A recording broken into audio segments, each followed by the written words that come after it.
All right, what is going on, everybody? Zura over here. I know it has been forever since I recorded anything. What I do want to talk about and share with you guys is that over this past weekend, I played an over the board tournament. It felt great to play chess, play over the board. It may sound crazy, but although I have a lot of interaction with chess and I teach chess pretty much full time, still stamina of playing a classical game is different, right, than playing online and teaching. So it felt good to get back in the ring. And on that note, I played 5 games, won 3, and then drew 2 games. All right, I was starting seed number 3. Before we get into games, I do want to give few thanks here where it is due. First, I want to thank Luis Reed and Alliance Chess Club for organizing this tournament at a very high level. And Luis, congratulations on crossing 100 participants mark. Definitely not a small achievement. Now, next, I want to thank my dear friend Eduardo Zagal and his family. Matteo Zagal, who I've been coaching here since 2018, and it is a beautiful thing to see the evolution. And one thing I'm gonna say about over the board tournaments, I think making those connections is definitely one of the best things that usually come out of over the board tournaments. Now, special thanks to Luna Zagal, who was my good luck charm in the tournament, and we threw nickels in the swimming pool making wishes, and looks like one of the wishes did come true. Let's see if we can make other ones work also by end of the year. Now, I also want to give thanks to Team Steiner, who went extra length to reserve a hotel room for 2 of us, which was definitely a big help on Saturday. So I didn't have to drive back 1 hour after the game and 1 hour next morning back to get there. All right, tournament link. This was the tournament annual Queen City of the Prairie, including Tarrant County and Fort Worth championships. So the tournament took place in Fort Worth, Texas, and this was the starting list, basically. All right, the final results of the tournament.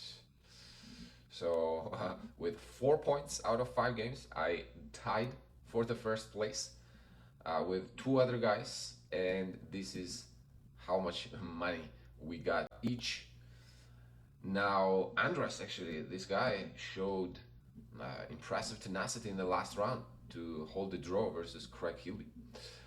What happened earlier in the tournament was tournament seed number 1, Sharvesh, lost the game against Albert Fang, okay, in the third round, who crossed 2200, and in order to claim the national master title, he withdrew from the tournament, and then Sharar still ended up basically coming back, but in the last round we played each other, and we'll see what happened in that game.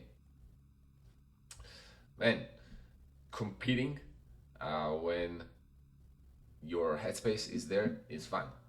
That's what I was thinking. I missed competing, and hopefully I get to do it more sometime soon.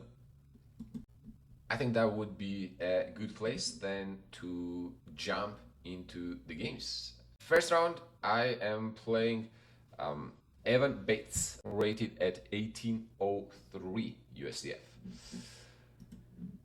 Game starts as Sicilian. I was on a fighting mood, as you can see in the first game here.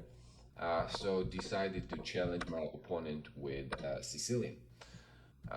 Knight f6, knight c3, and g6. It is a year of dragon, and what better chess opening to start our over the board journey here in this tournament. Well, actually, this was my second tournament this year. All right, but the first one that really felt like my head was there. Okay, bishop to e3, and now classical dragon would be bishop to g7. However, I decided to switch it up with Dragendorf. That's what this is called, Dragendorf. Basically, black is mixing up ideas of dragon variation and Najdorf variation, right? Which is immediately a6 is the Najdorf variation of the Sicilian opening, right? Sicilian defense. Both of them very relevant for the opening theory. So some smart person came up with the idea to mix the two of this. Now my opponent played bishop to c4. By the way, there is also bishop g7 first f3, for example, and then a6. I have played this quite a bit too. Well, objectively, these positions should be good for white. However, I think it is a lot of fun to play online, play it in fast time control chess. All right, my opponent goes bishop c4, and here was the first moment when I faced the decision, basically, should I go knight g4, try to get the dark square bishop. Now, in most dragon variations, and in Sicilians pretty much, trading dark square bishop for the knight is a dream scenario.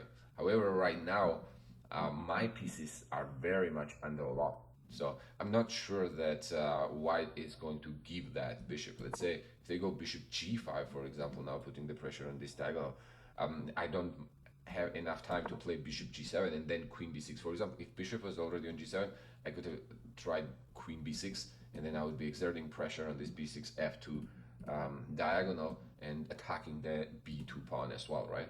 However, here I think white should have enough time to maybe kick this knight away, or is knight d5 a possibility here to attack the e7? I was not quite sure of these lines, basically, so I decided to continue in the style of Dragendorf here, which is try to confuse your opponent as much as possible and make useful developing moves that may come together at some point. He goes f3, and I decided to go b5. Now, pay attention that I purposely keep the bishop on f8. I don't develop it on g7 yet. Point of that will become clear here in a few moves. Bishop to d5. Now, instead of bishop d5, I would personally probably prefer moving bishop back to b3, because in a lot of variations, this light square bishop is a serious annoyance for black, exerting pressure on this f7 weakness. He goes bishop d5. I was very happy to trade it. Knight d5. Now he's threatening to trap my queen with knight c6. So I go bishop to b7, queen to d2, and rook to c8. Now let's talk about that dark square bishop. Why would I not want to bring the bishop on g7 immediately? Well, my idea here was that whenever he goes bishop h6, I want to capture that bishop in one move. So if I go bishop g7 and then they go bishop h6, then I would have to waste another move to capture that bishop, right? So I'm trying to be smart basically about it, and not give up the tempo, make other useful developing moves first that will potentially create some threats on the white's position, right? So rook c8, and for that reason he doesn't go bishop h6, rightfully so, starts an immediate attack with h4. I bring my knight out on e5. Now I'm trying to attack queen and the bishop. So again, if I get the dark square bishop, then bishop g7 here, this bishop will be unopposed on the long diagonal. So that's again a dream scenario for all the dragon positions. Because b3 to secure the c4 square, and here I decided to block the king side with h5. Typical idea not to allow white to expand on the king side here with g4 and h5. He goes a4, and I kind of forgot during the game about this idea, and when he made this move, I thought it was a good idea actually for white, since my queenside pawns are overextended. He can try to attack it immediately, and with that, he makes it clear that white is not going to castle long here. White is going short castle, right? Or maybe even keep the king on f2. I played bishop g7 here, indirectly defend this b5 pawn at the moment, because then I'll have a discovered attack trick here, taking on f3, and then I'll take the rook, and there is no connection between, since king is on e1. So he goes short castle first to secure the a1 a1 rook, and I also go short castle. Knight takes b5. Now is the good time to capture that pawn. White basically claims an extra pawn here, and there's not much I could defend that pawn with. So I decided that creating counterplay in the center, which I thought was related to e6, was the way to go. And practically it worked out. My opponent kind of fell for it. It's not really a losing variation, but I think after knight d6, which looks very attractive for white and hard to resist, basically resist the temptation to win another pawn with the tempo, was a good practical choice. All right, basically that's what I'm trying to say here. And let's see why. If the knight moves back simply on b4 or even c3, I think white has an extra pawn here. Let's say takes, probably bring the rook either to d1 or a7, then put the bishop on d4, or bring the knight back to d4. I don't think I can go for that pawn. That's way too dangerous. And I think white can actually immediately claim, if they want to. Obviously, they should not want to claim the draw here. They should play for more. But well, I'm playing 600 rating lower than me, so I do not quite want to give them a chance for the repetition. Okay, now let's get back to what happened. Basically, he goes knight takes d6 here, which looks like a blunder on my part, because if I take queen d6, then knight f6, and I'm losing a queen here, so I cannot quite capture it. However, I take other knight on d5. Now knight takes b7. If knight takes c8 here, I have this very important intermediate move, which is d4. All right, this is a very important move, because otherwise, if I capture on c8, you may take on d5, and now 3 connected passed pawns and a rook for 2 minor pieces might be a lot. I would definitely prefer white here, and computer evaluates it as +1, basically. So the point is, I have d4, and you cannot capture with the queen because I take on f3, discovered attack, and win the queen. If you take with the bishop, I still take on f3, and when you take g f3, I can take the bishop with the check, or first take with the queen. No, actually, I have to take with the bishop. This is a very important little detail here. And you will see the point real quick. Whenever white moves the king away, then capture the rook, let's say queen takes, rook takes bishop, and then take the knight back, or take it with the bishop, or take it with the rook. The trick here is that after bishop a1, queen takes d8, rook takes d8, if white is trying to be smart here, they should go knight e7, intermediate check, and king f8, and maybe now take on g6, 1 extra pawn, but king f8 is the trick. If black had captured immediately on d4 with the, here for example, with the queen, then queen takes d4, king takes d4 here, and whenever bishop a1 happens, white will have this intermediate check, knight e7, and if your rook is on f8, king is not able to get close and capture that knight. All right, so white is actually going to keep an extra piece. A very subtle but important detail.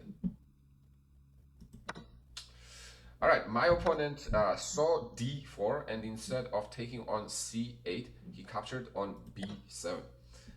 Now, knight takes b7, I go queen to c7 to attack this knight and attack the c2 pawn, and white is facing some questions here. What is he gonna do with his knight?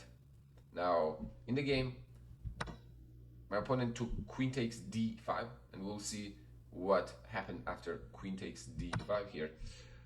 Another candidate move would be moving the knight away, but here again I have this very nice d4 move, cutting the connection between bishop and the knight. So you have to take on d4, and then I go rook d8. Now I have a lot of pressure on this dark square bishop on d4, and c5 knight is hanging. Bishop is pinned. I'm also threatening knight f3 check here. Then bishop takes d4 is also gonna be happening with the check. Rook will be hanging on a1. A lot of things are hanging. So most likely you're gonna lose a piece here. Probably play c3, and then I'm gonna take the knight. Because if you move the queen, then I'll take rook d4 or knight f3 if you move it to, like, yeah, I think rook d4 first. All right, so that line also works in my favor. So for that reason here, my opponent decided to take queen d5. I think on knight a5, I can probably just take de4. This is quite uncomfortable because if you take, I can't go rook fd8, then I can go knight g4. I'm threatening queen h2 mate. Rook is still hanging. C2 pawn is hanging. Black definitely has more than enough compensation. Apparently it says actually it's -3. I didn't realize it was that much. All right, queen takes d5 is what happened in the game. And here I had two choices. One, I can probably immediately claim a draw here with knight takes f3. And I saw this line. If you take with the pawn, I can go queen g3 check and then rook c2, and suddenly your king is in trouble here. A lot of the things around the king is hanging. Rook is hanging on a1, so black should be winning this. However, on f3 you have to take with the rook. Bishop takes a1, and I was not sure of this position exactly. Actually, I thought he could go bishop c5, attack my rook. Now if I move the rook away, then I believe he can go is it bishop d6 or knight? No, knight here. I think I'll have rook e5. Okay, and if you take queen f7, I'm happy to trade queens obviously, and then win the bishop there. And otherwise, this also is hanging with the check. But I think the trick here is, yeah, just play something like bishop d6. And what do I do? If I move to d7, now I was thinking that even if white doesn't do much here, let's say play something like c4, right? And then maybe c5, or now knight wants to get back on c5, and maybe like e5. I don't think this position is better for black. If something, I think white is probably having more initiative here. Period evaluates as very unclear. It's like 0-0s basically. But white has a minor piece and two pawns for the rook, which is right about even material, right? So I decided to keep some complications on the board and try to pose opponent more problems, and it worked. He makes a mistake on the next move, which is knight to d6. Now, why is that move a mistake? It would be better to move back to c5 and give up this exchange, which is usually not an easy choice, right? So no one likes to sacrifice stuff, their material. So queen c4 here, let's say sacrifice an exchange, but keep in mind that white still has three pawns, for 3 pawns and a minor piece for the rook. Okay, I do have some counterplay here, or at least I thought so. Maybe like knight goes to e5, but queen can just go back. Maybe I can try go queen e5, attack this guy, move the rook, and I'm not sure actually. How do I make progress here? Computer says knight a5 and just repeat the moves. I would probably not repeat the moves during the game. Maybe go something like that. But yeah, so you can see b4, and if someone white is pressing for the advantage here, I think. But should be probably about balance.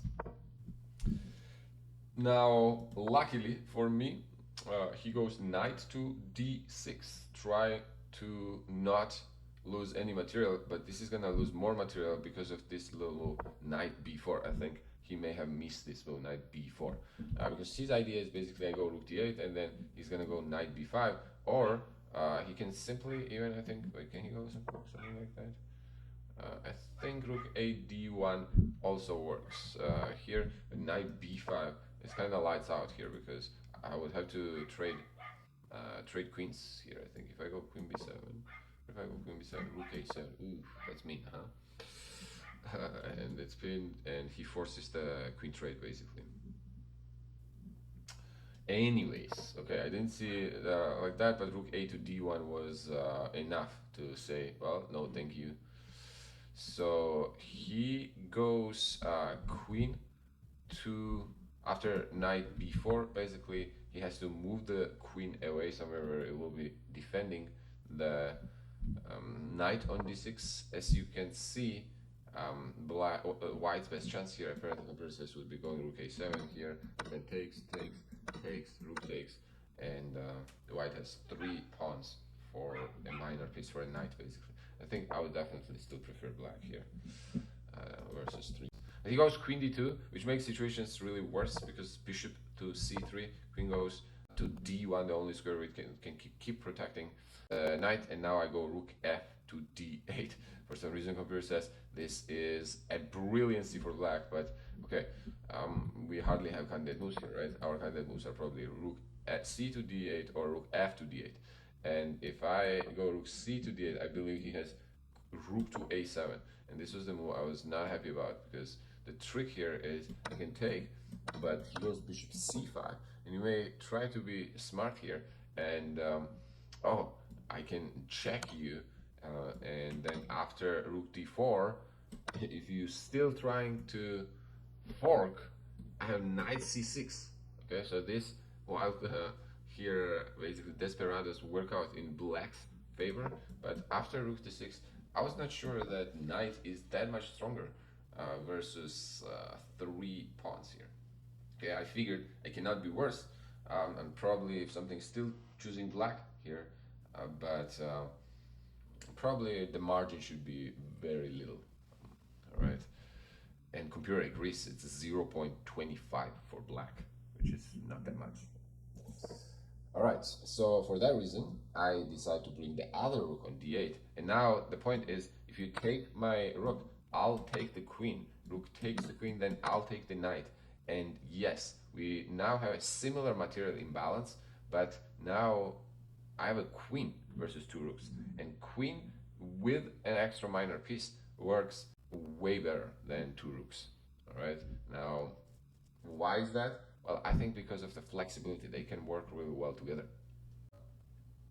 Pretty straightforward here. Let's say if you go there, bishop f6, probably attack this pawn, trying to win that pawn, trying to cause the disturbance into white's position there with the pawns hitting the pawns. So I thought that this position should be comfortably winning for black, right? Also, it's going to be very hard for white to create any counterplay to our king, so that should make it easier too. All right, and he does not take on c8, doesn't give up the queen, decides to play bishop f4, but now I take on a1. After queen takes, I can simply take the knight, bishop takes d6, queen takes d6, and basically the resulting position here, I'm a piece up, but white also has very weak dark squares. That's a very important factor. So when he goes c4 here, I go queen d3, basically trying to attack this b3 pawn, threaten queen e3 check, queen f4, going for this h4 pawn. You cannot block it because knight jumps in, so very, very loose. He was getting low on time here, so he decided to keep pushing, basically try to create some counterplay. I did not take immediately. I think I went knight to c2, I believe. Yes, that's what it was. And here I think he goes queen a6, and then I go rook to d8. He pushes the pawn. I go knight e3, and I believe he resigned here because I am attacking the rook. If rook moves, then check. I go knight g4, and that's a game over, basically. I can go queen here. Oh, actually, he didn't resign. I think his time fell. I believe he flagged. All right, fun game. Let's jump into a game two. All right, game two. Game two, I am paired against Owen Yuan, rated at 1939. Young player, very fast player, I gotta say. He played with the speed of light pretty much the entire game. D4, knight f6, c4, g6, knight goes to c3, bishop goes to g7, e4, and we have ourselves King's Indian defense on the board. King's Indian is one of the most popular ways in general to play against d4 for a lot of players that like to fianchetto their bishop on the long diagonal. So e4, d6, knight to f3, short castle, bishop goes to e2, and here, while e5 is the main move, probably you will also start with knight d7 or bishop to g4. However, he chooses to go c5 and undermine my center that way. I go d5. I want to keep the center.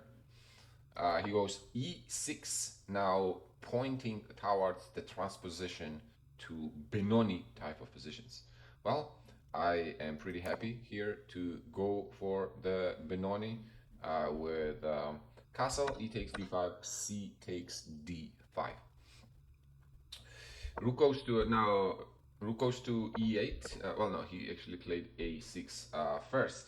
Now e takes d5 here would also make sense, but that would keep pawn structure symmetrical. Now I think actually these Benoni pawn structures are better for white than these positions. Although this should also be in white's favor because of the space. So more movement for white pieces than for black pieces. All right, c takes d5 here, a6, the typical plan of expanding on the queen side here, but white does not allow that. I go a4 to stop b5, and rook goes to e8 to attack my e4 pawn. Now I was kind of happy to see this because another way I guess white could, black could continue here is bishop to g4 and try to trade that light squared bishop for this knight. For example, if I do go h3 here, then it takes a knight d7. I think this makes life a little easier for black in these positions. However, white should still be preferred. Bishop f4, let's say they go queen e7 or queen c7, not sure which one is better there. Rook e1, knight e5, bishop e2, maybe h6. Yeah, this is still very much unclear. I think black is looking for this type of play when they go for Benoni. All right. He goes to rook e8, and I was pretty happy because now I can attack my knight on d2, defending this e4 pawn, and this knight from d2 is going to have a lot of flexibility to jump to c4 to attack that pawn on d6, and then try to something like this. For example, I'll give you the grand idea. That would be the best case scenario, right? He goes knight d7, and I play h3. h3 is a prophylactic move to secure the g4 square in general. So whenever you go knight e5, I can go f4 and kick this knight away, and it can't come to g4. If it could come to g4, then the situation would be a little different there because knight wants to get on e3 there. If bishop gets on this diagonal with a check, h5, black gets some counterplay there. All right. Surprisingly for me, my opponent goes knight e5 immediately. I've actually played this in another classical game, I believe in a tournament in Vegas, at National Open, a few years back.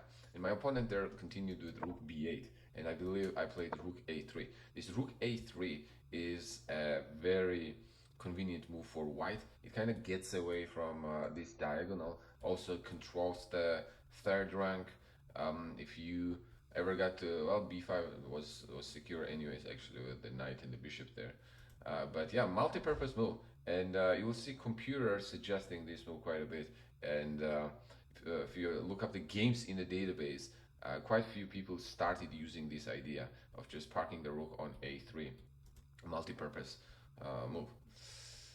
All right, that's what I was going to do, but my opponent made it really easy. He goes knight e5, and that's exactly why I played h3 here, right? Now I go f4 to kick the knight away.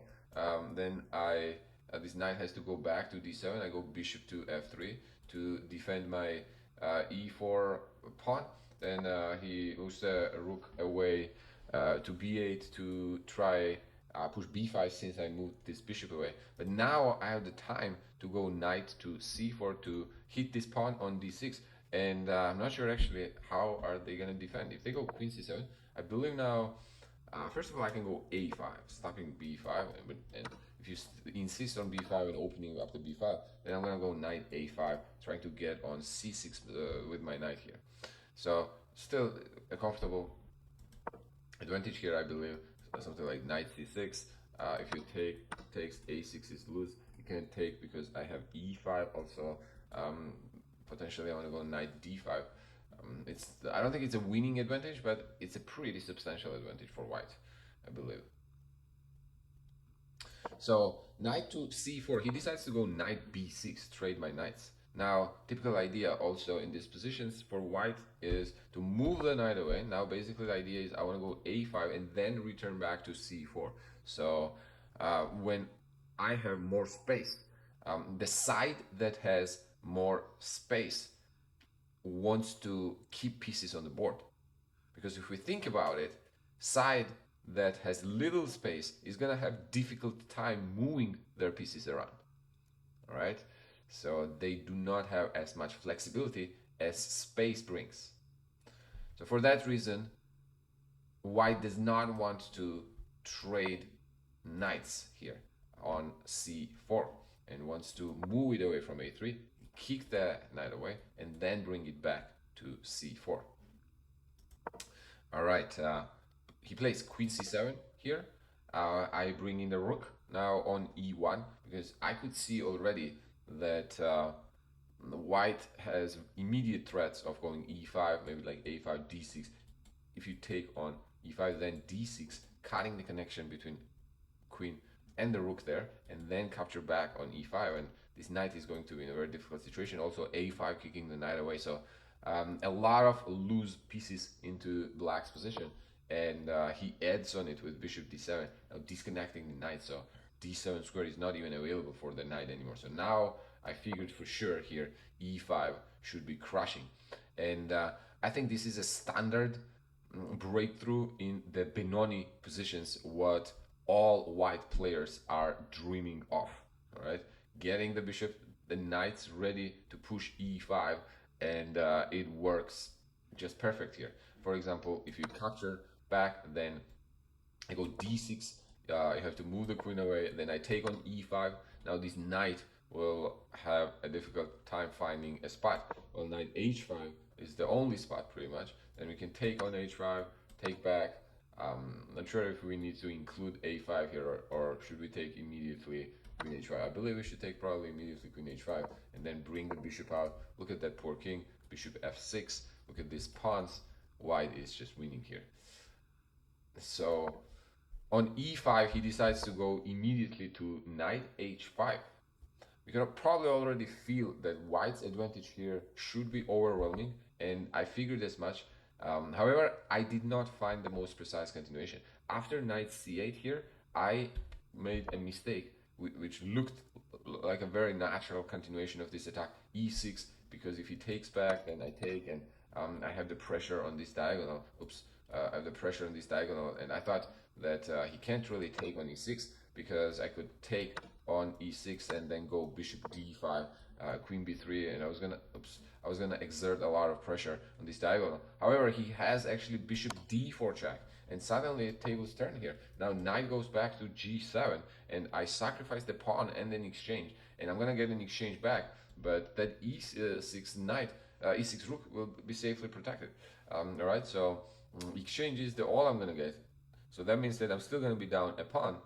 And now look at my knights. Now suddenly my knights are not nearly as active as they were a few moves ago, right? And his knights are coming back. Queen f7, maybe knight e7. So black suddenly put all the defenses together here. However, he did not take on e6. That was my mistake. Now let's see real quick what would be the best. Best apparently would be a very simple play. Take on h5 and then bring the knight back to c4, for example, or go knight to e4, one of those. I actually really like here. Knight goes to e4, this approach. D takes e5, then bring the other knight to c4. White's advantage all along in this position was because of way more active pieces than their opponent. So White should lean on their advantage.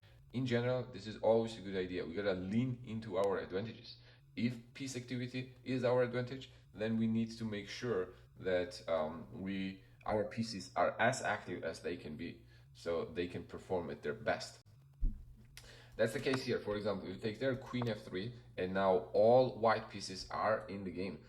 Bishop f4 is coming next. For example, here f4, bishop f5, bishop takes f4, two knights, bishop, queen, rooks, all in the game here, and which results into winning a material for white. So that would be the best way to convert this. My way was not the best, but it worked out because my opponent kept playing very fast and making mistakes here. He goes bishop d4. Bishop d4, now the difference is that I can trade the dark square bishops. I connect my rooks. So after takes here, bishop takes e6. I can take on h5 and then simply go queen to e2, bringing the other queen on e1 whenever black tries to defend the e6. For example, if you try something like queen f7, I'm just gonna bring the other rook to e1, tripling up on the e file, and black's not gonna be able to keep the piece. So game continued, a few more moves here. Queen a5, I took the rook, but now king is too weak. So after queen d7, he resigned, because if king goes up, I bring the rook, or no matter what black does, actually, I bring the rook into the game, and I'll go here, or e6 or e8, checkmate to follow. All right, pretty comfortable win in the second round. Let's go to game 3. Game 3 was also quite interesting. All right, round 3, I got paired against Logan Schaefer. Shout out to Waco Chess Club. Logan is the representative, a very bright representative of the Waco Chess Club. And it is actually very cool to see his evolution. I would say I remember Logan since he was lower thousands, probably rated low in lower thousands. Now he is about to cross 2200 and become national master, and hopefully go way beyond than that. Very good to see, and I wish him the best on the journey towards the master title. Cool. About the game, man, Logan fought in this tournament crazy, including this game. I am playing with black. Let's jump into it. He goes e4, and I decided to play g6. Switch it up a little bit. I played c5 in the first game, going back to my old days. I used to play g6 quite a bit. Actually, d4, bishop goes to g7, white develops the knight to c3, and now again I switched it up a little bit with c6. Normal perk would be d6, modern would be a6, first d6 and then a6, but this line has become quite popular, and with knight c3, assume he wants to go f4 here and go with that Austrian attack, right? That's what they call it. And white gets there quite a bit of initiative. So I wanted to balance the center. So I decided to go c6. He goes bishop e3. I go d5. And here he plays f3 immediately. F3, in my opinion, is a little unorthodox here. Probably you want to, if you choose to play this way, maybe e5. But here I was going to go f3. And if he goes f4, then I go knight h6. And now it feels like this knight can go like that, g4, f5, or if whenever you develop the knight to f3, bishop to g4, give that bishop up and then bring the other knight to f5. I thought that could also be a way to continue here. In this thought process here, I see that he plays f3. And what does black do now? One of my thoughts was to take on e4, f takes e4, and maybe play knight to f6. But I didn't want to give white the center. Here, this strong.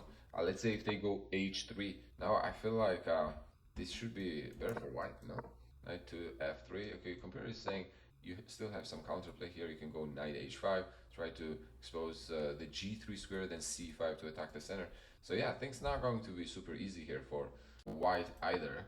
And by the way, h3 needs to be played, so knight g4 is not a possibility for black to get this dark square bishop.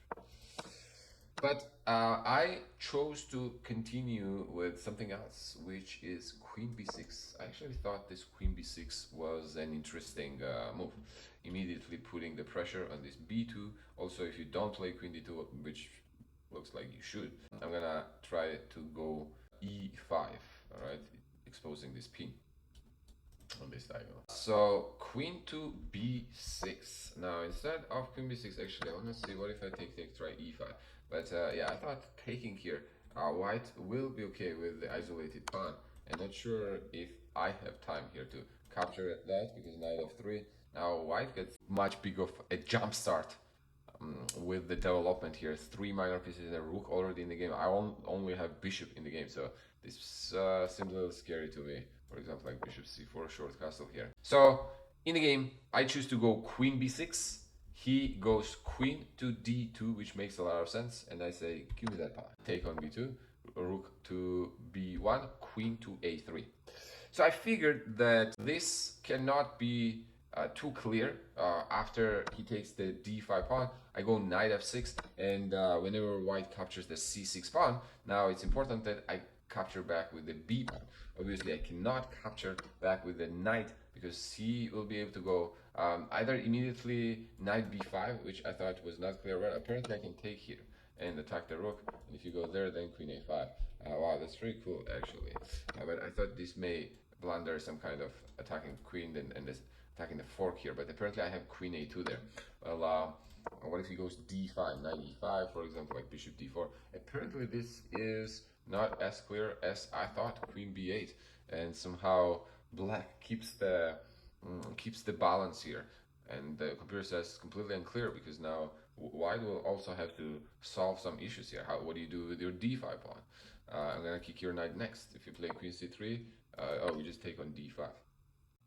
I took on c6 with the pawn, and my reasoning here is I do want to get out of the theory. I want to play on uncharted territory where both of us are solving the issues here, which I think I succeeded at. All right, now this cannot be a theoretical position here.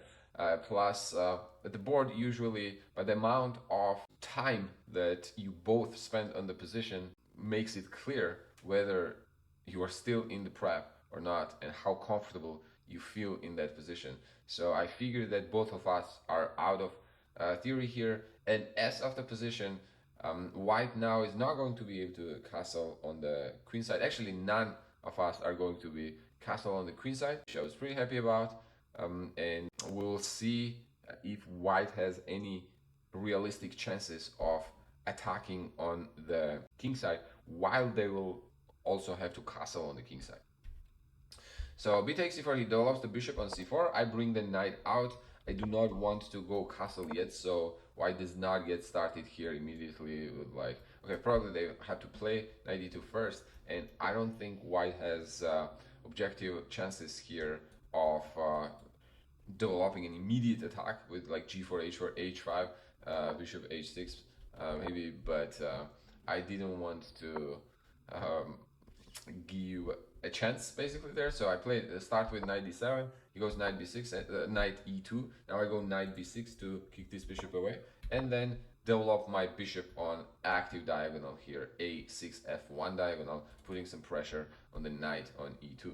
Here he chooses to go bishop h6 and trade the dark square bishops. Now computer is suggesting that you should be pretty happy with the trade after going simply castle. Let's say bishop takes c7, king g7. If you go short castle, what happens here? c5. Actually, yeah, forcing the trade of this. This looks like a much favorable pawn structure for black, right? Because this c2 pawn is a separate pawn island, which is going to be a weakness. The fewer pawn islands you have, better. Okay, you want to have as few pawn islands as possible. That means that the pawn island term is pawn that stands alone. Okay, pawns that are connected is the one pawn island. Now on bishop h6, however, I decided to trade on h6, which computer says that is a little inaccuracy, and then go knight to d5, knight b to d5. I missed this idea of him going king f2. Apparently, computer is suggesting that king f2 is a very strong continuation here for white. White does not castle because in case of the well, they cannot castle actually because I take on c3 and that rook is hanging on f1. That was my idea based on. But if king just parks on f2 here, then not sure how do I make progress. Let's say here knight a4. Now I cannot castle short. I should probably play something like queen f5 here, but man, I'm playing with fire here, like h3. If these trickeries do not work out, I might end up in trouble because clearly I can't castle long. Well, I may have to castle long at this point, actually, but that's not going to be safe. I cannot castle short because that's clearly, well, queen is right here. So where is my safety here? And white's plan is very straightforward here. Rook e1, maybe rook e5, bring the other rook to e1, knight c5. So this could have gotten out of control, I think, after king f2 here. I'll have to think of the ways how I can neutralize and equalize immediately. Probably. So what happens in the game, however, is knight takes d5. And I was pretty happy with that. E takes d5.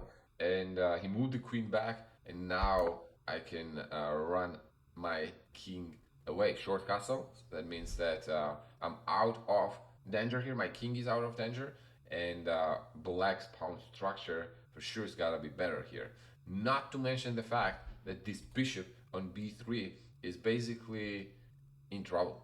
Okay, because it is staring at my pawn, and if somehow I get to attack it, you'll have to make a serious adjustments to defend that bishop, to save that bishop. And that's kind of what happens in the game here. He played short castle, which is probably a slight inaccuracy here. Computer says that it would be better to move the knight away, not to allow the trade, maybe then go king f2, rook e1. Actually, there is not that big of a difference for white having king on f2 and rook on e1, or castle and then having rook on e1. I think it's pretty much the same thing here, so it will make sense to not allow this minor piece trade here first.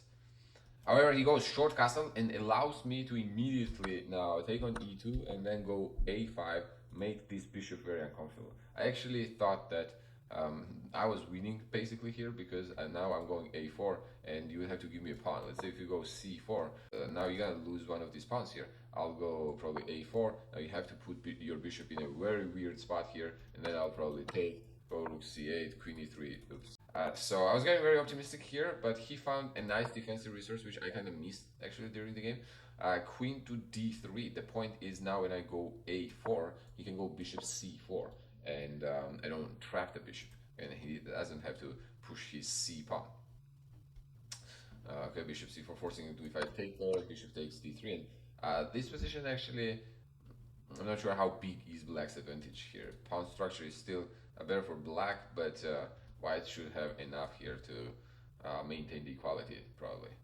So he goes queen d3. Now I play rook to c8, bishop c4 anyways, and I decide to bring the queen back to d6. Apparently, computer is saying that bring that queen to a4, and this bishop will have to go back to a more passive position, which is back to b3, and then you can go to c6. What I did is to allow that bishop go to b5 and then back to d3, where it was safer basically. It was not in danger of getting trapped. And here I thought that after a4, still white bishop there was not getting trapped, but bishop on b3 is way more passive than bishop on b5. That actually looks so obvious that I'm not sure how I didn't process that during the game. But I let that bishop get out to b5, and now I play a4. My idea is basically to make this white's position uncomfortable here. If you move the queen, I'm gonna try to put the my queen back on a3. Maybe I wanna go rook a5 and surround this bishop, or maybe I'm gonna play something like a rook to c7 and try to double up. Maybe like a3, rook c8, bringing the knight around. So this was my plans here, but a4 I think is in fact inaccuracy. I think that pawn should stay on the dark square. I don't think there is a need to go a4 there. I think it would make more sense to start with either rook a7 or rook c7.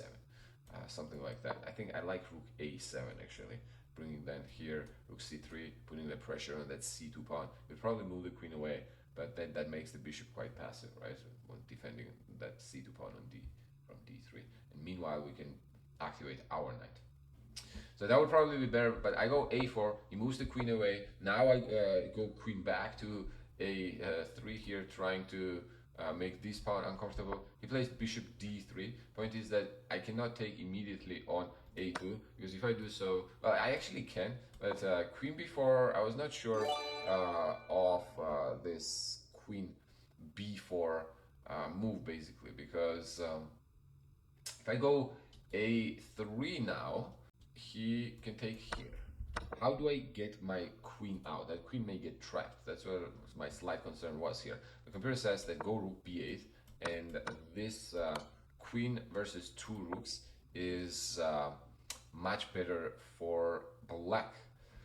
Although, you know, during the game, I'm not sure if this is something that you want to go for. If somehow this pawn gets taken, suddenly it may become very difficult to win versus two rooks with pawns on one side of the board. But I can totally see though why this would be maybe like knight g8 to defend this guy, then go for the d4 pawn. Okay, finding knight g8 also. You know. So on bishop d3, I had planned rook to b8. I want to take control of the b file. b8, he goes queen f4. He does not want to give me the b file that easily. Now, if I take on b1, he still has a little trickery here. If I take there, queen c1, and still my pawn may be uncomfortable here, something like that. Rook b7. I don't have a comfortable way to get that queen out of the a2 square, basically. I would have to probably do some kind of knight maneuvering. But again, this is gonna be at least few moves.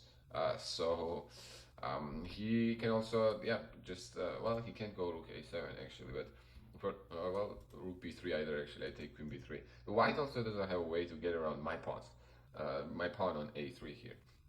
But I think practically having no clear way to see how you win for the human mind, that may make it make you a little uncomfortable.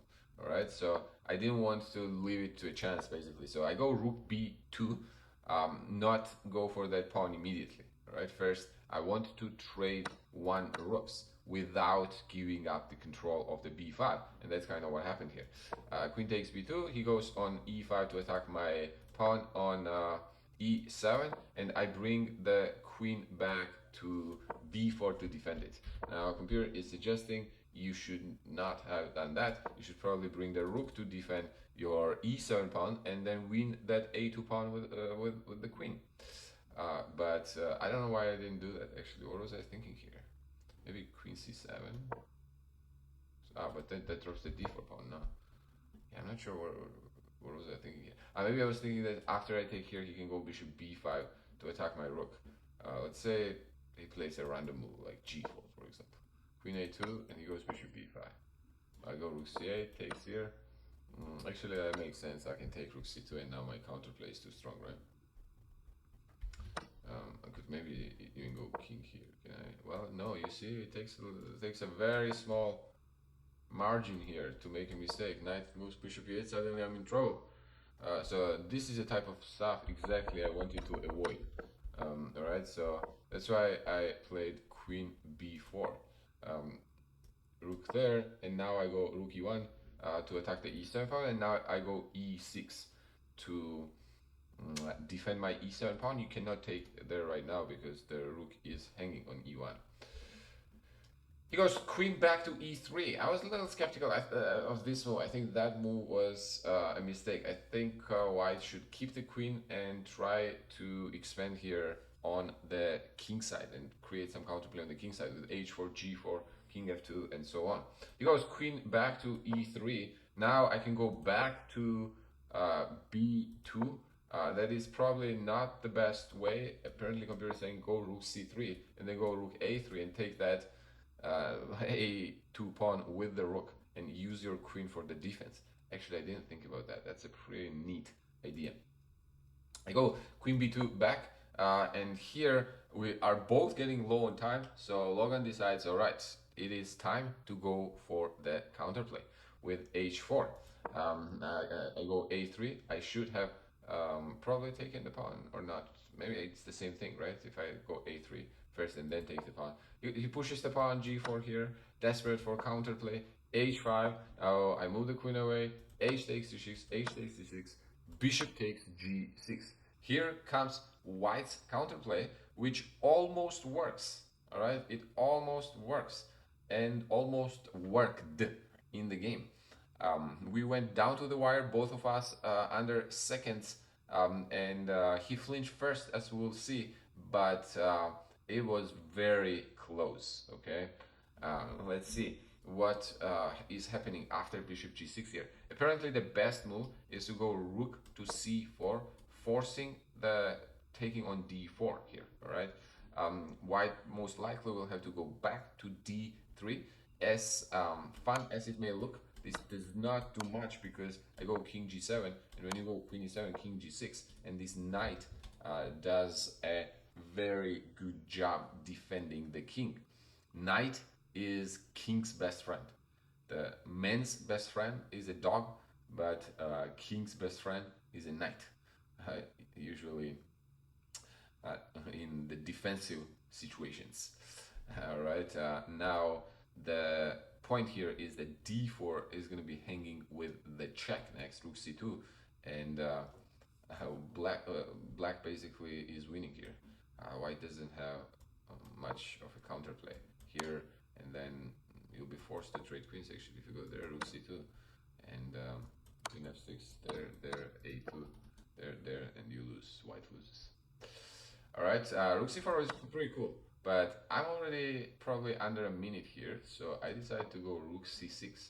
Hey, let me make sure that my e6 square is safe. And if you move queen to g5 right now, that hangs the d4 with the check. All right, so rightfully so, he plays queen f4.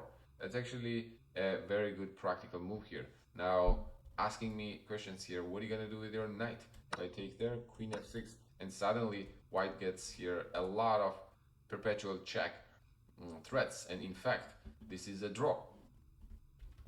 So I cannot take on g6. What I should have done apparently is queen to b4, attack e1, use this tempo to towards the rook to then bring queen back to defending. For example, if you move the let's say, what if you move the rook? Oh, now I have e5, not that e5. Oh, that's actually nice. And if you take there, rook e6, and eventually you're gonna capture that. Yes, we're gonna capture the bishop. And again, this knight provides a very nice shelter for the king. There will be no checks. Now, I missed queen b4. I actually did not see queen b4. If you take here, I believe you can just take, and there is no perpetual here. Because if you go check, we go h7. When you go check, we go h6. All right, you go check, we go g5. And you will have to keep checking us, or we'll checkmate white king. And then king is just gonna run away. That's actually a pretty cool, just a king walk. You may think that this may be a little tricky. He may be getting here a bunch of checks, but because h4 square is under control here, actually that's the key, because otherwise queen d8, when you try to escape, then queen h4 check would be perpetual, but there is no perpetual here. All right, king just walks towards the queen side and to safety. So what I did in the game here was e5. I think I made this move under like few seconds. e5, and this actually is a mistake. Why is it a mistake? Let's see here. On e5, he takes back with the de, and now I follow it up with another mistake here. Mistakes rarely come in singles, as they say, right? So I pushed a2. Correct move apparently is queen to c3, attacking the rook again. This rook has to be dislodged from the e file if I want safety here. All right, and then let's say if you move, take, rook takes f6, still should be in white's favor, black's favor here, because this pawn is going to be a danger, and now black king is more or less safe here. So d takes e5, I go a2, which is a mistake. a2 gives white a chance here to claim a draw, I believe. So if he takes on f6, I can go a1 queen, and there is a very nice move here. Bishop h7 check, and I cannot take because I'm getting mated. Queen f5, king h8, let's say something like that. Here, and I'm gonna get mated on g7. However, after bishop h7 check, I should go king h8. That's the best move. Rook takes a1, queen takes a1. Now king goes to f2. Black is an exchange up for bishop and 2 pawns right now. But okay, I'm gonna win the f6 pawn. I should probably take that pawn with the queen. I cannot take on h7 still. I'm getting mated.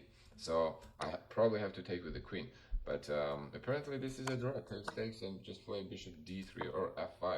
It makes a lot of sense. Bishop and a pawn for a rook. I'm not sure that this is going to be enough for black to win. I would have still tried, obviously, but white may have a very realistic chances of holding a draw. All right, what happens in the game? In the time scramble here, he was a few seconds on the clock, also maybe a minute, around a minute. He goes queen to a4, all right, which is a critical mistake. Queen a4 simply allows me to go rook e6. Now the point is all kinds of these checks here will be blocked with rook e8, and now I just want to take the bishop or take on e5. And the point is, after rook e5, obviously I'm not going to capture back because he's going to take my pawn. Once you capture the rook on e5, I'm going to promote with the check, force the queen trade, and then actually I can also take back on e5 afterwards. Right, so you can't take. Let's say if you go bishop back to d3, I can take, and now you have to move the rook away, which leaves me with the winning position because now the king is safe. My a2 pawn is still about to be promoted, so you have to keep your queen there. And if you go there, probably now I have time to use my rook for other purposes, basically for activity purposes here. Rook f3 is a threat here. I'm going to use also my knight. I can try go queen b1, where I will also be threatening rook e1. I don't think black will be able, white will be able to defend this. And he plays f4, drops the bishop on g6, then moves the rook away, and the rest is basically here kind of desperation and desperation on his part and conversion on my part. Which I don't think is that difficult because white king is also very exposed. So queen b6 check, into c6. Now that's an extra piece. Here I secure my king, then d4 check, bring the knight to e3, and rook to b8. This was probably the final nail in the coffin. I'm bringing the rook to b1, after which white king will be mated. He moves the king away. I can't go immediately to b1 because of the checks here, but I can take on c2 with the check. And then there are probably a lot of ways to win this. Computer says the easiest one is probably queen to e4 or c6, threatening to go on f3 and checkmate that king. But again, I had seconds on the clock, so I didn't want to risk any perpetual checks or some counterplay. So I decided to trade queens, queen f5, keep it simple and stupid. Kiss. Queen takes f5, gf, and d3. Defend that pawn behind with the rook, and then take the pawn, play knight c4, push the pawn forward, and promote to a new queen. So he resigned. That was game 3. Actually, it looked more intense maybe than on the analysis here, but yeah, with both of us on the seconds, this was a pretty tense game. Okay, so pretty good first day. This was a 2-day tournament, so pretty good first day. 3 out of 3. So I'm going on to day 2 here. Around 4, I got paired against international master Craig Hilby from California. Recently resided in Dallas, Texas. We actually went to University of Texas at Dallas together. Let's see. This was a very interesting game. We played a few times, and I always play him with white, actually. So I start the game with knight f3. He goes b6. I go g3, bishop b7, bishop g2, e6, short castle. Very interesting move order by Craig. Okay, he now goes d5, and on my d4, knight to d7. Basically, the idea is black is developing his king side first, and if I do choose to go for the Catalan setups, which is what I did, go c4 here, he captures immediately on c4 and does not bring or does not develop kingside yet. Right now I go queen a4 to get this pawn back on c4, and he goes a6. Standard idea of expanding on the queen side. Queen takes c4 and pawn to b5. Pawn to b5. I go queen back to c2. After which he goes c5. Again, it looks like black should somehow be punished for not developing any kingside at all. That was my first thought. However, it turns out that this can be okay for black. My next move, I thought, was inaccuracy. Rook to d1. Instead of rook d1, I should probably go either e4, maybe e4, or something like bishop g5 would also be interesting, actually. But I played rook d1 very fast because this move looks natural. And after my opponent goes here, rook to c8, I'm asking myself, all right, what do I do now? Looks very simple, but as straightforward as it looks. He just wants to take on d4 and win the pawn. If I go knight c3, he's gonna take on d4, and if I take with the knight, for example, he's gonna capture my bishop first, and then b4, winning the knight along this c5. Right, so that's the other thing. Now, I guess other than knight to c3 here, if I capture on c5, then I allow this bishop to develop with a tempo, now threatening bishop f2 discover check. So I have to move the queen away again. Knight to c3, maybe he will still have b4. Well, b4 actually I'm gonna have knight. And guess what was the only game played out of this position? I don't know if Craig knew this, Craig has checked this, but apparently I have a game in the database from Tile Tuesday earlier this year, January 2024.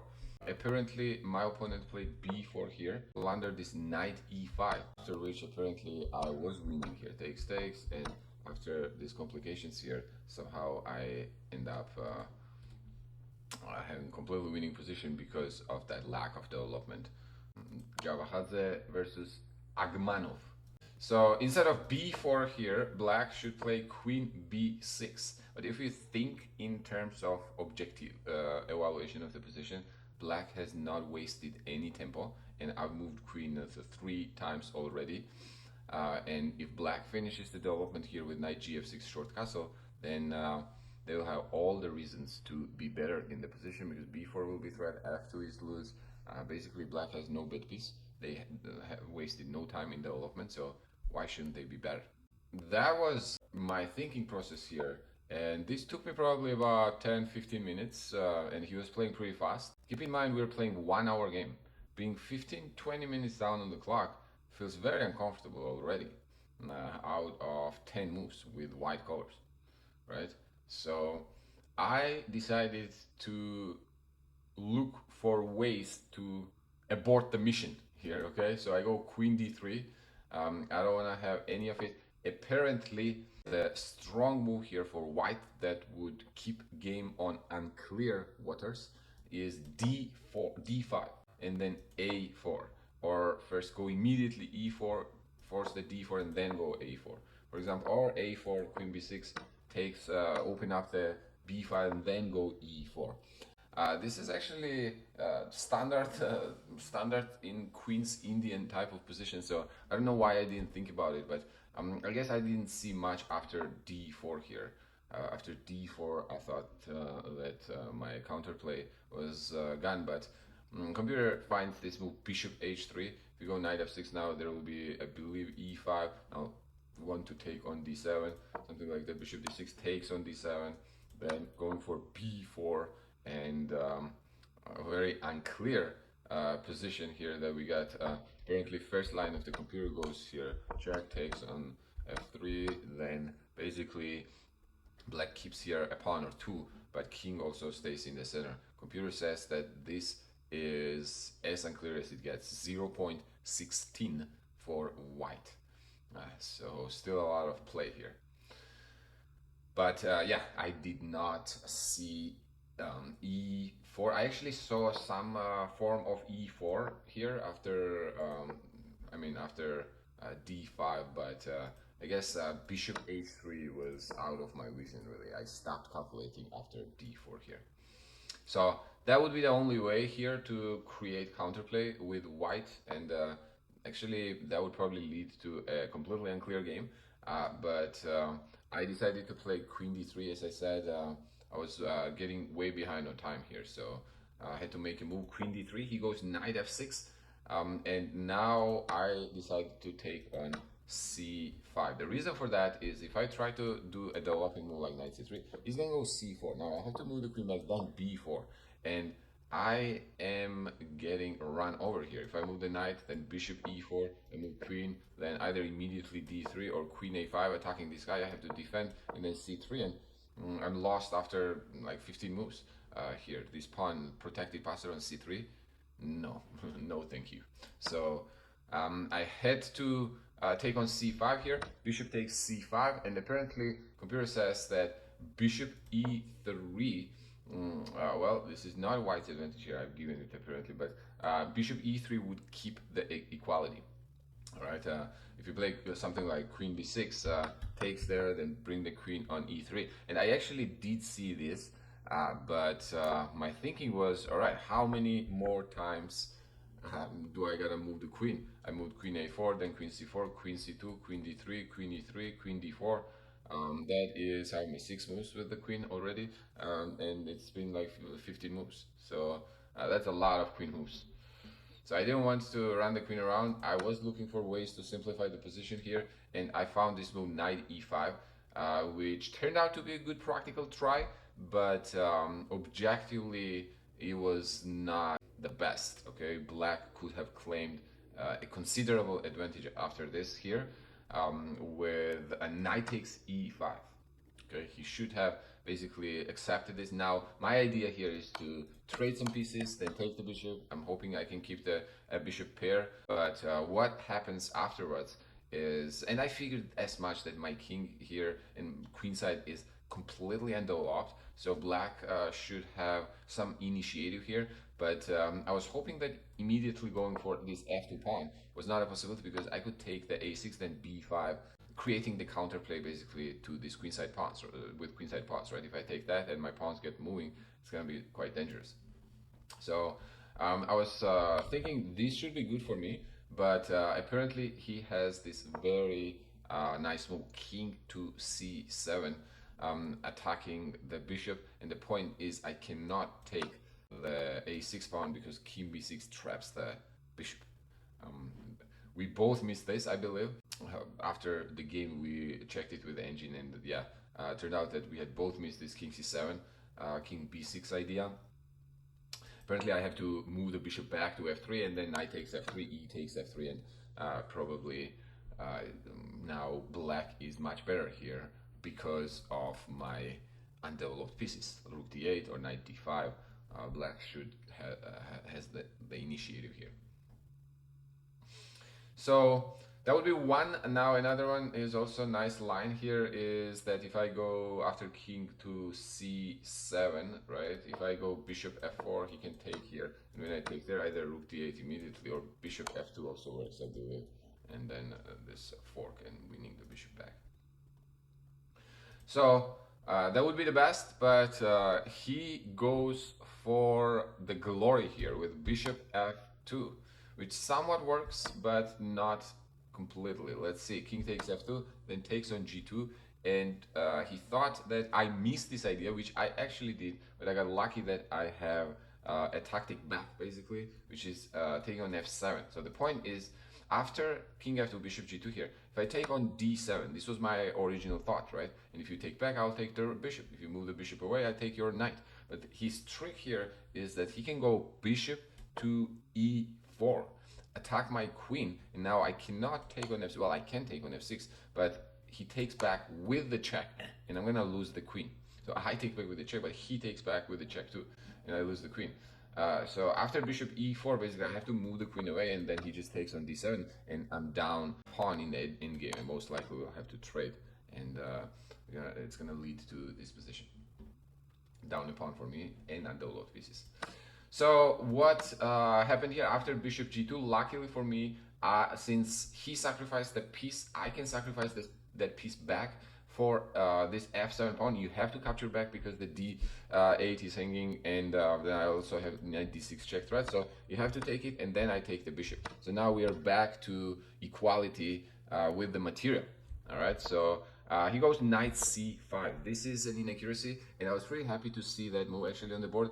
What I was concerned about during the game, I remember, was queen b6. I actually thought, or either queen b6 or something like rook f8, and I would probably play bishop f4, and then if black does the artificial castle, keeps the king on g8 here, resulting position should be slightly better for black for sure, because my king is going to be more vulnerable than the black king. It's probably not a huge deal here after queen b6. I can try to go queen b7, I can try to go queen f3. Computer says it's only 0.2 for black, but I can see this being uncomfortable in a practical game for white for sure. With e5, queen b7 along this diagonal, I would definitely play black. So that was one thing I was apparently slightly concerned about, but computer says that even better move is knight e5 here. This is even stronger. Takes, rook takes d8, and now I have to play knight c3, after which you'll have b4, and then takes, and I'm still holding it by a very thin thread here. Bishop f4, you can see attacking the e5. If it takes there, I can take on e5, defending the b2 pawn. If you go knight g6, then again I'll have to find this only move of rook to d1, forcing the trade. The point is, if I move the knight away, you take on f4, and then rook d2, black gets activity here, right? Therefore some initiative. But rook d1 does not allow black rook to get active. If you go like rook c8, I guess, okay, or takes, but b2 is defended, right? So knight e5, bishop f3. I'm not sure if rook is gonna do much on the second rank, but I'm pretty sure black would be happy to play this position, keep playing this position, rather than what happened in the game. Because after knight c5, I trade queens, then I trade rooks as well. I go bishop to e3 to attack this knight. This knight now moves away. Apparently bishop e3 was inaccuracy, and I thought this move was a no-brainer actually. Apparently knight d2 is a better move, and then move the knight to f3, attacking this guy. And the point is, if rook d1, I have this b3 bishop b2 idea, so it's not as big of a deal. If you go e4, again by a very thin thread here, white basically saves the position. But throughout, all along, black, it feels like black has that slight push for the initiative, and white has to be the one finding precise moves to keep things together. Right? And the similar thing happens here. I play bishop e3. He goes knight to e4, and now I go knight to a3. I could have gone to c3, but I thought that this endgame would be in black's favor. Now my pawn structure is weak. Now I can try to go a4, and I'm hoping for draw here, but I'm not sure if I'm going to be able to accomplish it. Like b4, rook b7, then king f5, e5. So still down a pawn in the endgame, and I'm not sure how safe my bishop on d4 is going to be. So I go knight a3, and here he goes knight d5, king to f3, and I think this was the last chance for black to play for the win here with knight takes e3, and then moving simply knight back to f6. I should defend my, here the pawn, knight g4 is a threat, so probably h3 here, check on d5, I'll go back to f2, and now rook to c8, fixing the knight on a3 basically for quite some time now, next few moves at least. My knight now is gonna be in a very passive position basically, and not sure how do I bring that the guy back at all. It's gonna be on the rim for some time. Okay, now what happened in the game is he moved knight back to d6, and I go bishop c5 to attack the guy, knight back to b7, and bishop to d4. I think white now is very close to equality, because I want to play e3, then bring rook to c1, and bring this knight back to the game on c2. He tries to keep my knight off the game with rook c8. Now I go e4, kick the knight away, and after knight b4, he offered me a draw, which I accepted.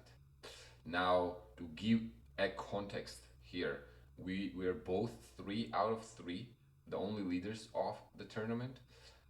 So draw would make a lot of sense for him, because the way it played out, then I would be playing last round versus the first seed of the tournament, and he would be going down to play like 2000 rated player. So due to the tournament situation, I guess draw was probably in his favor. On my part, I kind of was holding the entire game here. So at this point, I did equalize, but I didn't think that I had much of winning chances. Let's say if I go bishop to c3 and then try to bring the rook, knight c5, probably bring the knight back into the game, something like knight a4 here, or I was thinking e5, and then maybe king is gonna but e5 I can try go knight b4 actually, but even if I do like king e6, I don't think here white is much better. Let's say knight d7, right?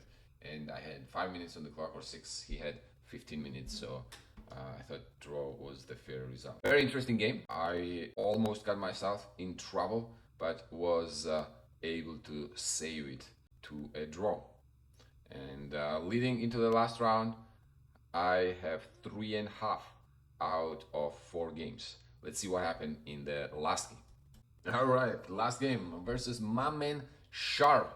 Sharp is a very well-known figure, the Dallas and Texas chess scene. He recently crossed 2400 rating marked FIDE. He's rated 2540 USCF. Very formidable. All right, so last round he has 3 out of 4. I have 3.5 out of 4. And there are 2 other guys who also have 3.5, actually cracked my 4th round opponent and his opponent. All right, so he starts with c4, I go e6, we go then d5. Game now will transpose from English/ready setups into Queen's Indian positions. I play b6, bishop b7 takes on e5, he goes d4, I go short castle, bishop d3, knight d7, rook to c1. Probably short castle is more common, but switching up the move order here leads to same positions usually. A6, short castle, bishop to d6. The reason I played a6 was to secure the b5 square.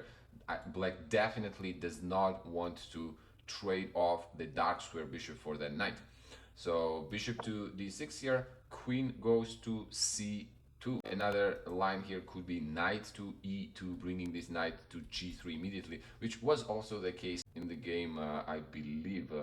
Or not sure if he brought it to g3, but I know he brought it to e2. So in the game, he plays queen to c2, I go queen to e7, and now knight e2. Rook a to c8, because black wants to go, let's say if I go rook here, white wants to go knight e5, and now if I take, white would be happy with this pawn trade, leaving me with an isolated queen's pawn in the center. So I go rook c8 to defend this c7 pawn, and now he goes bishop to f5. A very interesting maneuver here of this bishop g6. Bishop retreats back to h3, renewing the threat of knight e5 here, which is going to be very annoying to deal with, this bishop x-ray on this diagonal. So I decided to block that bishop with knight e4, and he goes knight e5 anyways. Now I play f5 to block that diagonal, h3 c8 diagonal. He continues with knight takes d7. During the game, I was thinking actually he was going to go f4 to keep this knight on e5, and I was going to respond it with c5. Now I want to open up the center here, obviously, or dislodge this knight from e5, but he's going to go queen d3, then probably b5, and I thought this position was very interesting, actually. Let's say if he takes there, knight c5, queen d4, and e6, and he doesn't get a chance here to use this diagonal. So I think black keeps the dynamic equilibrium on the board. If not even more than that, I think I would like to play here with black more than with white. What is this bishop doing? All my pieces are more or less here in the ideal situation, right, position. So due to that, I think before that bishop get backs into the game, black has the initiative right now, momentum. So he chooses to take on d7, queen takes d7, and then play g3. My threat was knight g5 to ruin white's kingside pawn structure and take that bishop. So g3, so this bishop can go back to g2. I was quite happy with this position. I could already feel that this has to be good for black. But I was not sure what to do exactly. I considered going h5, which computer says is probably the best continuation here, and just go for the kingside attack, basically knight f4, queen h7, and open up the h file, and something like king g7 with the threat of rook h8 and checkmate on h file. All right, so h5 would definitely be a better continuation than what I did in the game here. But well, f3, probably knight moves back to g5, bishop goes to g2, queen e7, queen d2. I thought actually this this was interesting here. Let's say king goes there, rook f e1, and with an unclear game, long story short. So what I did in the game is very strange. I decided to play c5, which, thinking about it afterwards, makes no sense. But during the game, I thought that this was the right momentum in the center to open up the center, open up the c file, open up this bishop for my opponent. It is actually crazy.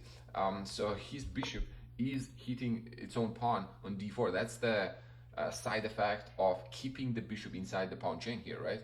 And I play c5 and allow this bishop to roll on the long diagonal there after d takes c5, and plus I leave myself with hanging pawns on d and c5, which are gonna become targets, right, for white pieces.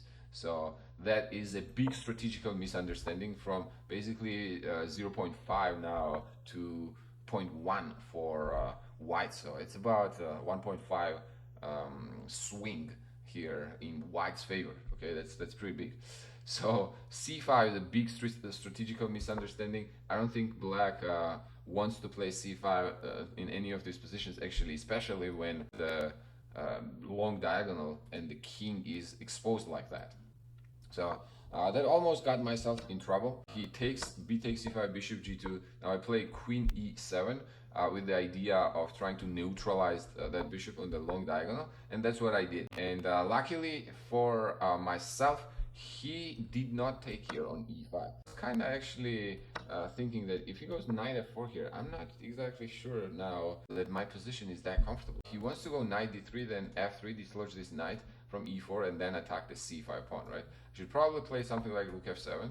If he goes knight d3, so I can go queen f6. If I'm kicked around, then I can try to go c4 and create some counterplay of my own, maybe like bring the rook to c7. But white, these pawns look very loose. If I am choosing here, probably I'm choosing white. Well, not probably, actually, for sure.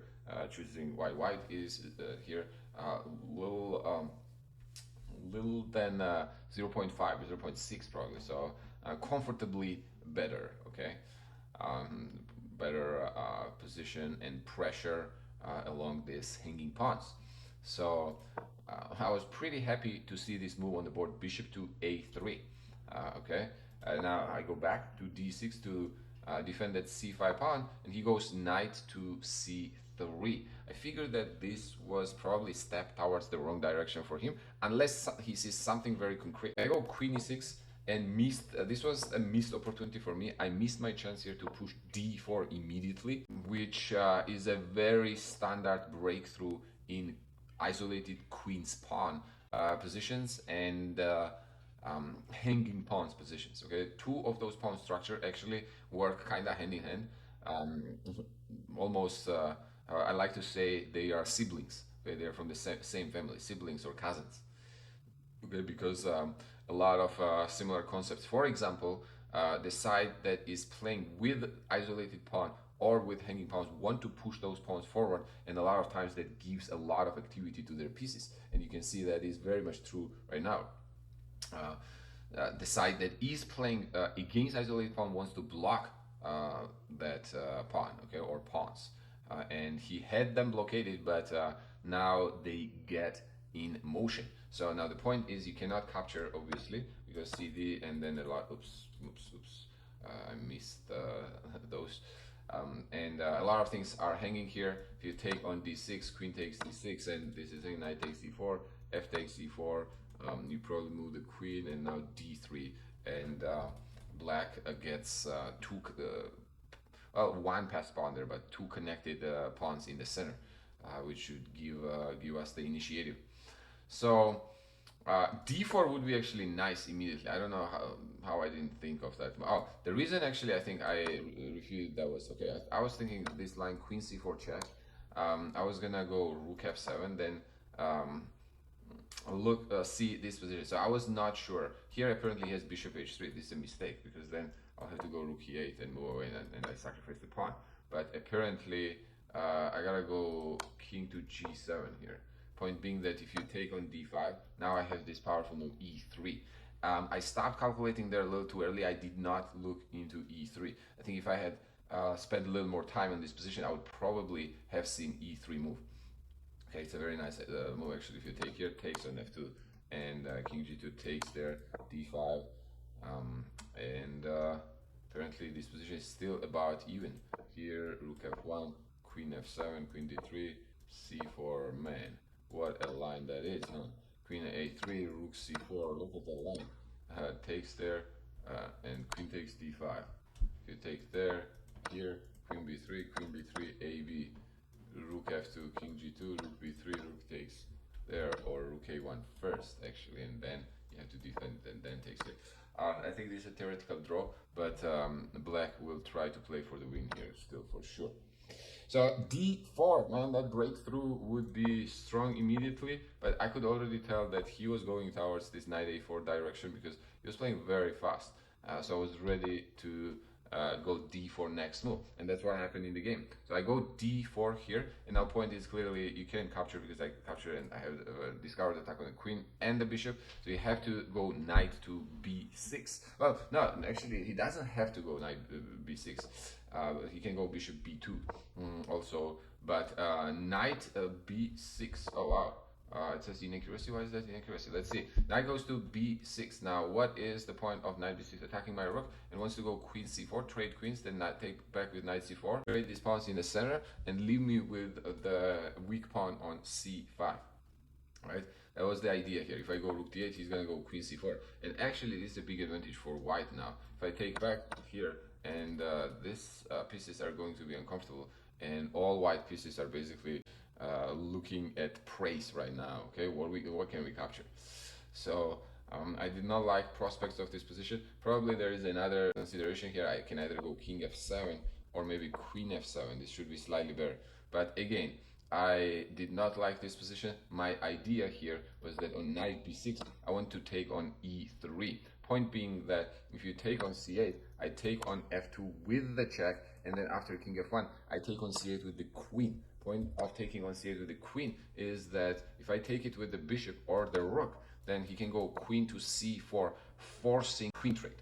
All right, and after the queen trade, then this f2 pawn is likely going to fall, or let's say like rook c2 afterwards, take on e4, take on f2, or moving the bishop around. So I did not want to allow the queen trade here, so clearly I have to take queen c8. I think my opponent missed this queen c8 move. Again, he was playing very fast here. Objectively, white should probably play f takes e3, but then I play rook d8. Now my c5 pawn is weak, but white's e3 pawn is also weak. So I think this position is very balanced. Let's say knight takes c4. I just move the bishop back, and we are playing this position, which should be, I think, about even.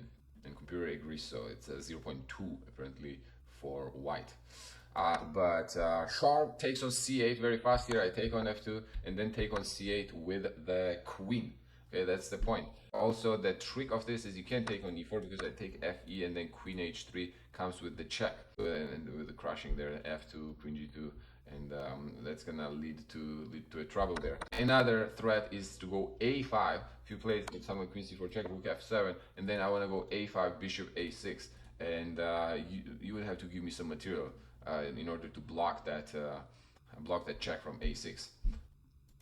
So what happens here after queen takes c8? After a few minutes of thought, surprisingly for me, I actually didn't think it was that strong, but computer approves it. Rook takes d6, returning the material back to neutralize the position, force some trades off the board.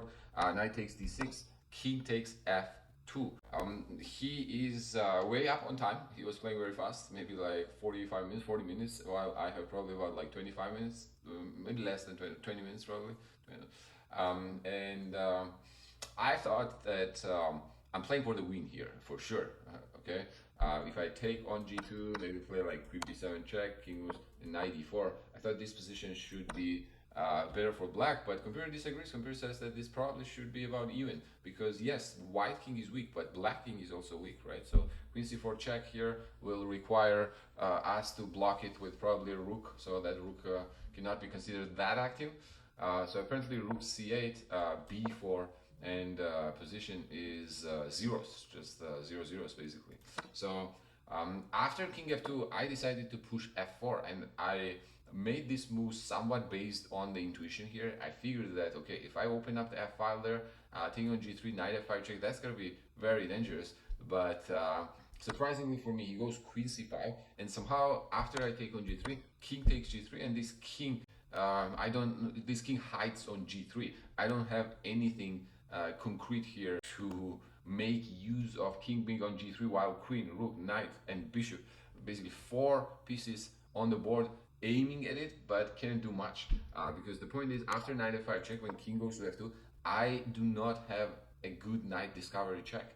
If I go, let's say, knight h4, he takes on f8 with the check, and then queen f8, bishop f8, I can take there, but I'm down an exchange here, right? So clearly here now white is the one who is going to be winning. So being down a lot on the clock here, and the tournament situation also, if I lose this game, I'm probably not getting any prize, so that would also be not a fun scenario here. So I decided to repeat the moves with knight d6 check here. He has to go back to g3, because if he goes to g1, I'll go queen g4, and that's completely winning because I'm attacking that. You can play rook c2, queen d1 mate. If you play queen c2, I'll go queen d4 check, and rook f2, winning a queen in the game. pretty much. So he has to go back, and then we repeated this checks basically on f5 back to d6. All right, now the line when I can take on c5, he takes, let's say if I, well, not that, but for example, here I take on c5, and then go rook f7. He probably takes on b7, I take rook b7, and we have this exactly symmetrical endgame with bishop versus knight. And bishop is supposed to be a little better on two sides of, when there are pawns on both sides of the board. So two-sided fight can jump from one side to the other faster than knight can. Okay, so probably slightly favorable for white, but okay, objectively black should be able to hold this. So I was going to play this as well, but it feels like here I'm playing for the draw. I can immediately claim a draw on knight d6, so why wouldn't I, right? So that's how the game ended. 4 points out of 5 games. This was the final results of the tournament. 3-way tie for the first place. All right, thought process here. What happened? Well, first of all, it felt really good to be back in the ring. Okay, compete. I got to play a few good games. Actually, I thought all my games were interesting. There were no easy games that I won immediately out of the, let's say, out of the first few moves. So it felt good. It felt good competing, and it felt like I can still do this. All right. So I look forward to the next tournament and seeing what we can do out there and get back our rating, okay, onto the grind towards 2500 and claiming the Grandmaster title that I've been on the quest for almost a decade now. All right. Thank you, thank you, thank you for watching till here. If you are still seeing this, that means probably this was interesting for you. So thanks for that. Support means a lot. So all the good things there. Subscribe, like the video, like the channel. All of it would mean a lot, and it helps us as the community to expand. All right. So do so, and I'll see you on the next one. Cheers, guys.